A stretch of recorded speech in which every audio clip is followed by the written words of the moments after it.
आज मैं आपको माँ दुर्गा के 9 अवतारों की पवित्र कथा का वर्णन करूंगा कि कैसे माँ दुर्गा ने 9 अवतार लिए और उसका क्या मतलब है। तो नवरात्रि केवल उपवास या पूजन का पर्व नहीं है। हम सिर्फ उपवास करने के लिए और पूजन के लिए मनाते हैं, बल्कि यह पर्व जीवन जीने की शिक्षा है। बहुत समय पहले की बात है, धरती पर अत्याचार बढ़ गया था। असुर राक्षस दिन ब दिन शक्तिशाली होते जा रहे थे। देवता भी उनसे भयभीत थे। तभी सभी देवता एकत्र होकर भगवान विष्णु और महादेव से प्रार्थना करने लगे। देवताओं की सामूहिक शक्ति और त्रिदेव की ऊर्जा से एक दिव्य तेज उत्पन्न हुआ और उसी तेज से प्रकट हुई आदि शक्ति दुर्गा। माँ दुर्गा ने वचन दिया, जब जब संसार पर संकट आएगा, मैं विभिन्न रूपों में प्रकट होकर भक्तों और धर्म की रक्षा करूंगी। इसी से माँ दुर्गा के 9 स्वरूप की कथा आरंभ होती है, जिन्हें हम नवरात्रि के 9 दिन पूजते हैं। शैलपुत्री, पहला दिन शैलपुत्री। कहानी कुछ इस तरह है कि शैलपुत्री पूर्व जन्म में ये सती थी, जिनका विवाह भगवान शिव से हुआ था। पिता दक्ष के यज्ञ में अपमान सह ना पाने के कारण सती ने आत्मदाह कर लिया। अगले जन्म में वे हिमालय की पुत्री के रूप में जन्मी और कहलाई मैं शैलपुत्री हूँ, सती का पुनर्जन्म। शिव से विवाह करूंगी और धर्म की रक्षा करूंगी। यह रूप हमें अपने जीवन में धैर्य और स्थिरता बनाए रखने की शिक्षा प्रदान करती। दूसरे दिन माँ तपेश्वरी, जिसे ब्राह्मणी भी कहते हैं, कन्या के रूप में प्रकट हुई। हाथ में जपमाला और कमंडल, चेहरा तेज से दमक रहा था। पार्वती जी ने भगवान शिव को पति के रूप में पाने के लिए कठोर तप किया। ठंडा और गर्मी का परवाह किए बिना हजारों सालों तक वो तपस्या में लीन रही और अपने जप और तप से इन्होंने अतुलनीय शक्ति प्राप्त की। जप और तप के कारण ही इन्हें ब्रह्मचारिणी कहा गया। ऋषि मुनि भी इनसे कहती थी, माता यह आपका कैसा रूप है? मैं ब्रह्मचारिणी हूँ। कठोर तपस्या से ही शक्ति और विजय मिलती है। जो साधक संयम और तप करता है, मैं उसे असीम बल देती हूँ। माता के इस रूप से हमें तप, साधना और संयम का सीख मिलता है। तीसरे दिन माँ का स्वरूप प्रकट हुआ, जिनके मस्तक पर अर्धचंद्र और गले में घंटा जैसा आभा मंडल था। युद्ध के लिए सिंह पर सवार होकर उन्होंने शस्त्र उठाए। जब माता पार्वती का विवाह भगवान शिव से हुआ तो इस रूप में प्रकट हुई। असुर सेनापति बोला, स्त्री होकर तो क्या युद्ध करेगी? चंद्रघंटा माँ गुस्सा कर अपना घंटा को जोर से बजाई और उनके घंटे की ध्वनि से पूरा धरती आकाश हिल उठा। असुर कांपते हुए बोले, ये कैसी शक्ति है जो हमारी सेनाओं को नष्ट कर रही है? मैं चंद्रघंटा हूँ। मेरी दहाड़ से पर्वत कांपते हैं। धर्म की रक्षा के लिए मैं किसी को भी नष्ट कर सकती हूँ। माता का यह रूप बहुत ही तेजस्वी और योद्धा है।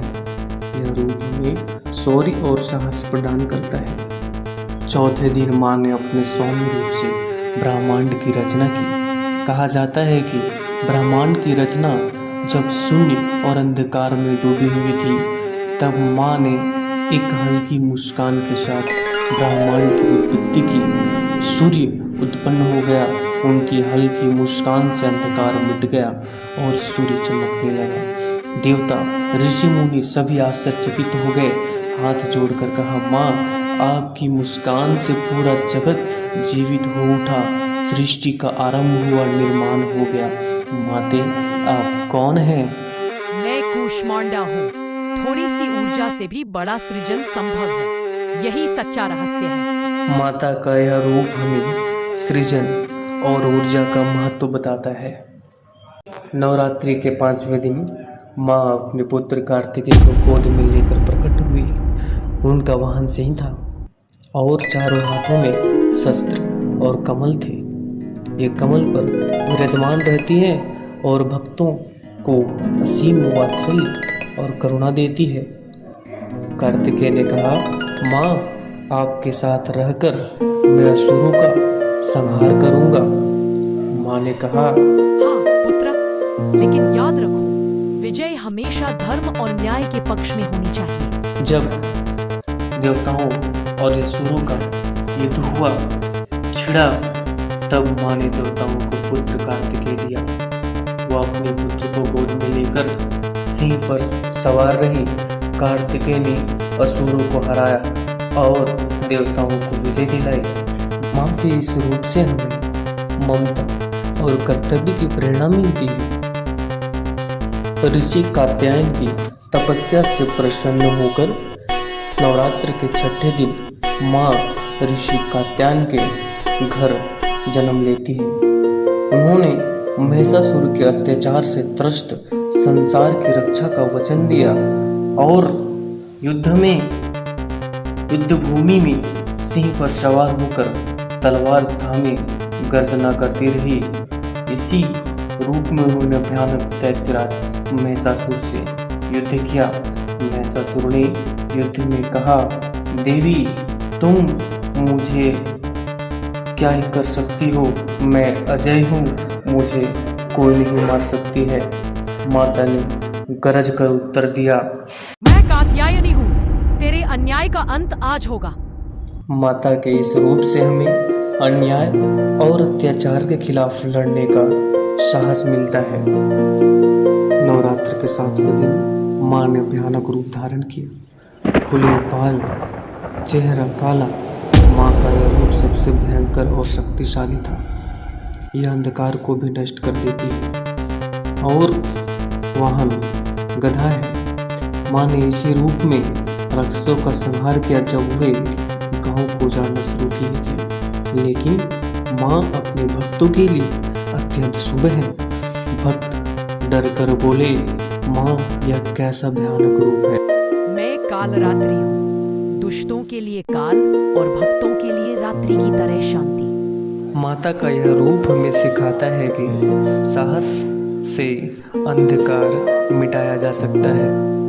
नवरात्र के 8वें दिन माँ तपस्या से काली हो चुकी थी। जब शिव जी ने गंगा जल से उनका स्नान कराया तो वे गौरी के समान उज्जवल हो उठी। शिव बोले, हे गौरी, तुम्हारी शुद्धता और धैर्य से सारा संसार प्रेरित होगा। माँ गौरी करुणा और शांति की देवी। माता का यह रूप हमें शुद्धता और धैर्य का संदेश देता है। नवरात्र के 9वें दिन माता सिद्धिरात्रि अपने अंतिम रूप में अपने सिंहासन पर विराजमान हुई। वे देवताओं को 8 सिद्धियाँ और 9 प्रकार की निधियाँ प्रदान की। उनके चारों हाथों में चक्र, शंख, गदा और कमल था। सभी देवता और ऋषि उनके चरणों में नतमस्तक हुए।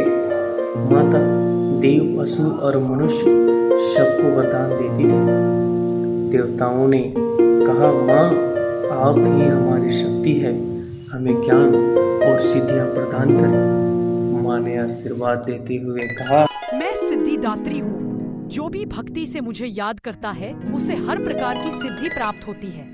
नवरात्रि के 9 दिनों में माँ के इन 9 रूपों की पूजा करने से भक्त को साहस, शैलपुत्री माँ से संयम, ब्रह्मचारिणी माँ से अन्याय के खिलाफ शक्ति, चंद्रघंटा माँ से ब्रह्मांड सृजन, कुष्मांडा माँ से मातृत्व, स्कंद माता से धर्म रक्षा, कात्यायनी माँ से भय का नाश, कालरात्रि माँ से शांति, महागौरी और सिद्धिरात्रि से। अगर ये माता के 9 रूपों की कहानी कथा आपको अच्छी लगी है तो इस कथा को सभी लोगों तक शेयर करें ताकि सब लोगों को इस कथा के बारे में पता चले और माँ के 9 रूपों के ज्ञान हो और उनसे वो कुछ सीख सके, अपने जीवन में कुछ बदलाव कर सके।